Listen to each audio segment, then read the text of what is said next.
সাত দিনের এই সেরা সাতের মধ্যে প্রথম চারটেই উইমেন সেন্ট্রিক এবং দ্বিতীয় যে জায়গা যে টার্গেট তা হলো নিখরচায় মহিলাদের বাসযাত্রা।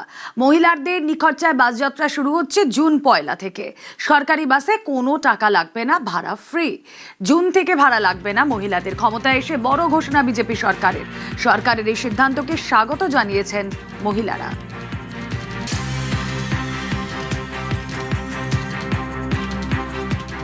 মহিলাদের নিখরচায় বাস যাত্রা, সরকারি বাসে মহিলাদের ভাড়া লাগবে না 1 জুন থেকে, একথা বিজেপি সরকার তারা ঘোষণা করেছে। এমন একজন মহিলার সঙ্গে এবার কথা বলবো, তিনি শুধু ঘরে বাইরে একসঙ্গে সামলান এমন নয়, তিনি বহু মহিলার পাশে দাঁড়ান, যারা অত্যাচারিত হয় তাদের পাশে দাঁড়ান। আপনার সঙ্গেই কথা বলি, নিখরচায় বাস যাত্রা, আপনি তো বহু মহিলা যারা অন্যায়ভাবে বাধা পড়েছিলেন কোনো একটা জায়গায়, সেখান থেকে আপনি তাদের উদ্ধার করেছেন, কতটা স্বাধীন হবে?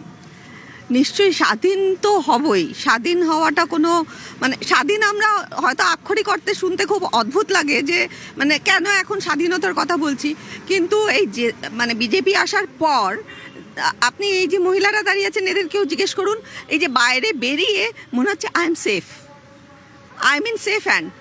আগে মনে হতো 8টার মধ্যে সময় বেঁধে দেওয়া হয়েছে, 8টার মধ্যে ঘরে ঢুকতে হবে, বাস পাবো কি পাবো না, বাস ভাড়া দিনে দিনে বাড়ছে। তো এখন সেই চিন্তাগুলো অ্যাটলিস্ট আমরা যারা আর্ন করছি তাদের কথা আলাদা ভাই, কিন্তু যে মহিলারা ঘরে কাজ করে, ঘরের ছোটোখাটো কাজ করছে, ছোটোখাটো ব্যবসা করছে, তাদের পক্ষে এই ছোট ছোট জিনিসগুলো খুব ম্যাটার করে। তো আমরা মনে করি 1,500 টাকা 3,000 টাকা কি অল্প একটু বাসের ভাড়া দিয়ে কী হবে, অনেক কিছু হয়। এই ছোট ছোট ছোট মহিলারা যারা হাউস ওয়াইফ না, তাদের জন্য এগুলো ভীষণ ম্যাটার করে। একটু কিছু কারোর জন্য কিনে দেয়া, একটু ভালো লাগার, হয়তো ফুল রাখতে চান বাড়িতে, কিন্তু ওগুলো আজে বাজে খরচা, ওগুলো করবার দরকার নেই। কি দরকার আছে ফুল কিনবার?